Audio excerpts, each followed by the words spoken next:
Some believe that before the universe, there was nothing. They're wrong.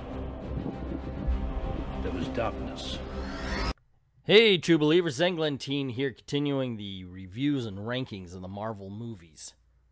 Now, of course, this one has the reputation of being the worst of them, so I kind of went in thinking about that. Now, the first time I saw this was in Thailand, and even though they said it was English with Thai subtitles, it was in Thai with no subtitles, so I got to see a kind of a silent version of this, except for not silent. And for some reason, they had Idris Elba with a high, squeaky voice. It's like, hey, Thor, what you doing over? You know, it's just really, really, really bad. So it was tainted. Now, since then, I've seen it. Of course, I just watched it now. And I've got to say, you know what? It's not half bad. Doesn't mean the other half wasn't bad, but there was a good half, too. And since it was one of the first Infinity Stones, now it's an important movie in the MCU. And it has survived.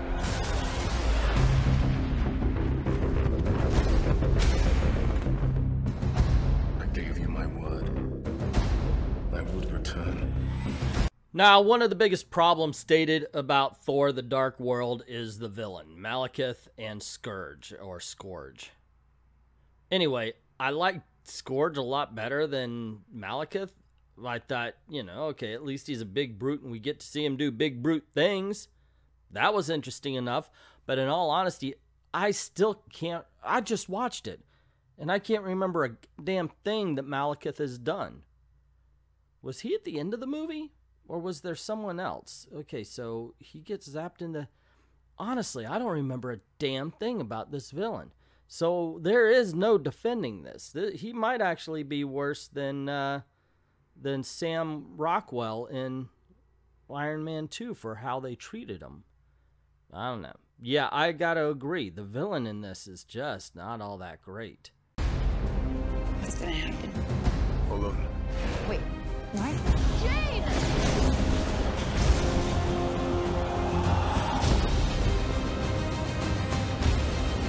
We're from different worlds. Maybe they're separate for a reason. Another thing that I have to address that I heard not a lot of people are fond of is the supporting cast. I liked it. Skarsgård, Benning, and whoever the other guy is that played the intern.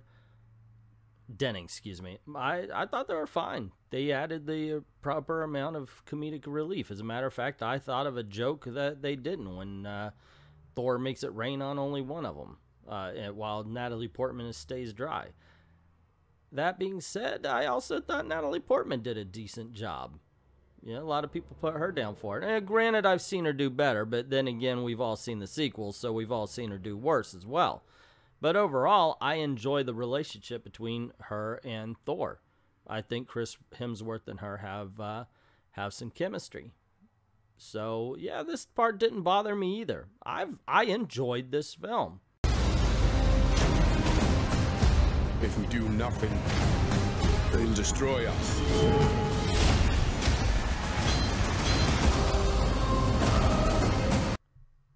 I really enjoyed the Warriors 3 in this. Findrel especially had a great scene going from one ship to another ship and knocking people down. I enjoyed that. And everybody insulting and threatening Loki was fun.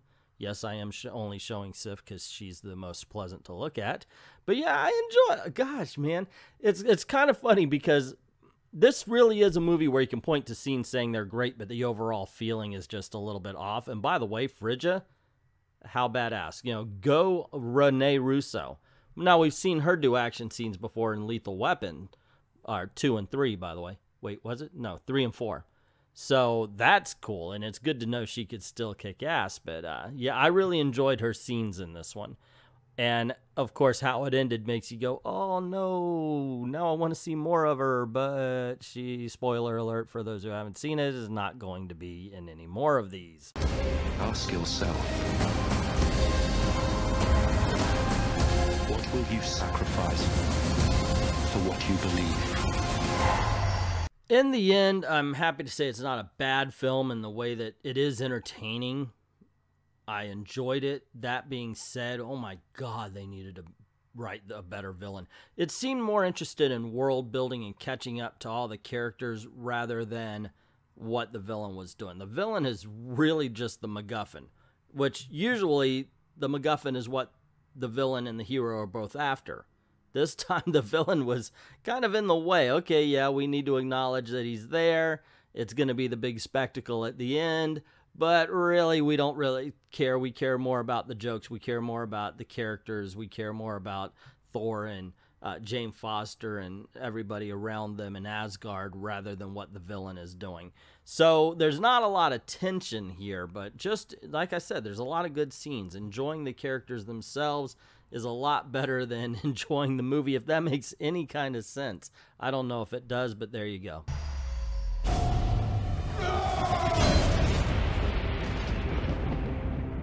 You must be truly desperate to come to me for help.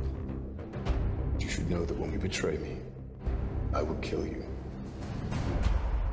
When do we start? Yeah, this movie is in no danger of making it to #1, but we do have to find out where it ranks.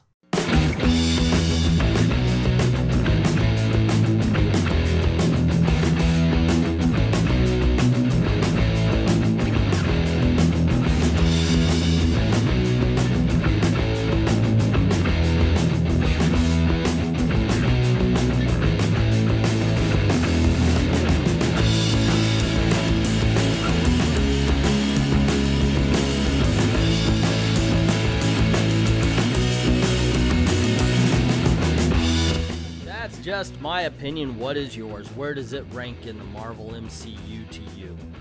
Do you like it? Do you hate it? Or you like me where it's, yeah, it's entertaining, but it's got some big flaws?